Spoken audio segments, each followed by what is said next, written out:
ধন্যবাদ। এই পর্যায়ে খুব সঙ্গে বন্ধু শেয়ার করবেন রোড শেয়ার আব্দুল রাজ্জাক, যিনি একজন মানবিক ব্যবসায়ী এবং আমাদের মধ্যে অধিকার সহযোগিতা করেন। রোড শেয়ার আব্দুল রাজ্জাক। আসসালামু আলাইকুম রহমতুল্লাহ।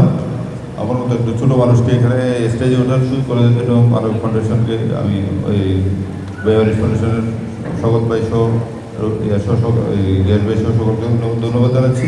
আসলে আমি দেখে আসছি ফেসবুকে এবং বিভিন্ন জায়গায় ওই ওনাদের কার্যক্রমগুলো আমার অনেক ভালো লেগেছে। এখানেও আমি আসতে পেরে আমাকে ভালো লাগতেছে। আশা করি আপনাদের যেহেতু ওনারা অনেক কথা বলেছেন, এখানে আমার বলার কিছু নেই। কাজ আসলে যারা কাজ করে কাজ করবেই, কে কী বললেও দেখার বিষয় না। আর যে ভালো কাজ করে তার সমালোচনা হবে, যার কোনো কাজ করবে না তার কোনো সমালোচনা হবে না। আমি শুভকামনা করি আর আশা করবো উনি এইভাবে কাজ করে যাবেন। আমরা আমাদের সাহিত্যগত, আমি আমার ব্যক্তিগত পক্ষ থেকে আমি আমার সহযোগিতা করে যাবো, আমি এটা আশা দিচ্ছি। ধন্যবাদ সব। ধন্যবাদ। সুদূর কুমিল্লা থেকে এসছে বাংলাদেশ আনসার বাহিনীর একজন ভাই, কুমিল্লা থেকে আমাদের ভালোবাসাটা এখানে এসছে আনসার কমান্ডার। আমরা সংক্ষেপে ওনার একটু অনুভূতি শুনবো। বিসমিল্লাহির রহমানির রহিম। শুকর গুজার করছি মহান আল্লাহ রাব্বুল আলামিনের নিকট, যিনি পবিত্র মাসে কোরআন নাজিলের মাসে আমাদের সম্মানিত অন্ধ হাফেজদের মুখে আমরা আজকে কোরআন শুনেছি। কিছুক্ষণ পরে এখানে পুরস্কার বিতরণ হবে। তা আসলে আমি মোহাম্মদ সাইফুল ইসলাম, উপজেলা সহকারী answer company commander, Comilla Laksam.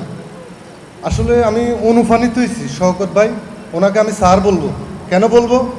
উনি ডিপার্টমেন্টের একজন চৌকস সৈনিক ছিলেন, চৌকস সৈনিক। উনি যদি ডিপার্টমেন্টে থাকতো অদ্যবধি মানে উনি অনেক বড় অফিসার হইতো। মানে ওনার যে মানে মানে কর্মদক্ষতা, মানবপ্রেম, চিন্তা চেতনা, সবার অধিকার প্রতিষ্ঠা করা, এই গুণাবলীগুলো যদি প্রত্যেকটা মানুষের ভিতরে থাকে তখনই মানুষটা অনেক বড় হয়। এটা উপরওয়ালার কথা। যেমন আমি বলছি, হে ইমানদারগণ, তোমরা আল্লাহর রাস্তার সাহায্যকারী আনসার হও। আমি আনসার হয়েছি। কেউ সমাজপতি হবে, সমাজসেবক হবে, মানবিক পুলিশ হবে, প্রত্যেকটা সেক্টরে সেক্টরে সাহায্যকারী মানুষ মানুষের পাশে দাঁড়াইতে হবে। আমি ওনার ফেসবুকের সাথে, ওনার পেজের সাথে আমার অ্যাড আছে। দীর্ঘদিন থেকে ওনার সাথে দেখা করব, হয় নাই। তো এই কোরআনের মাহফিলের অনুষ্ঠানের কারণে আমার সম্মানটা তো আল্লাহ পাক বাড়াই দিয়েছে। আমি যে এই যে জ্ঞানী গুণী অনেক নেতা নেতৃবৃন্দ, আমাদের সম্মানিত কাউন্সিলর সবাই, মানে এখানে কোরআনের হাফেজ অনেক মালাংশা আছে। আমি তো ক্ষুদ্র একজন মানুষ, এখানে দাঁড়াই যে আমার পরিচয় দিছি, এটাও উপরওয়ালার ইচ্ছা। যাই হোক, বেওয়ারিশ সেবা ফাউন্ডেশনে আমরা সবাই সহযোগিতা করব। আর বিশেষ করে শওকত ভাই, ওনাকে স্যার বলবো। উনি অসাধারণ মানুষ।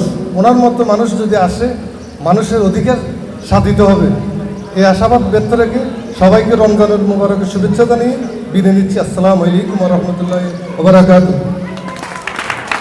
সম্মানিত উপস্থিতি, আপনারা যারা দাঁড়িয়ে আছেন তারা কষ্ট হলে আমরা সামনাসামনি বসতে পারবেন।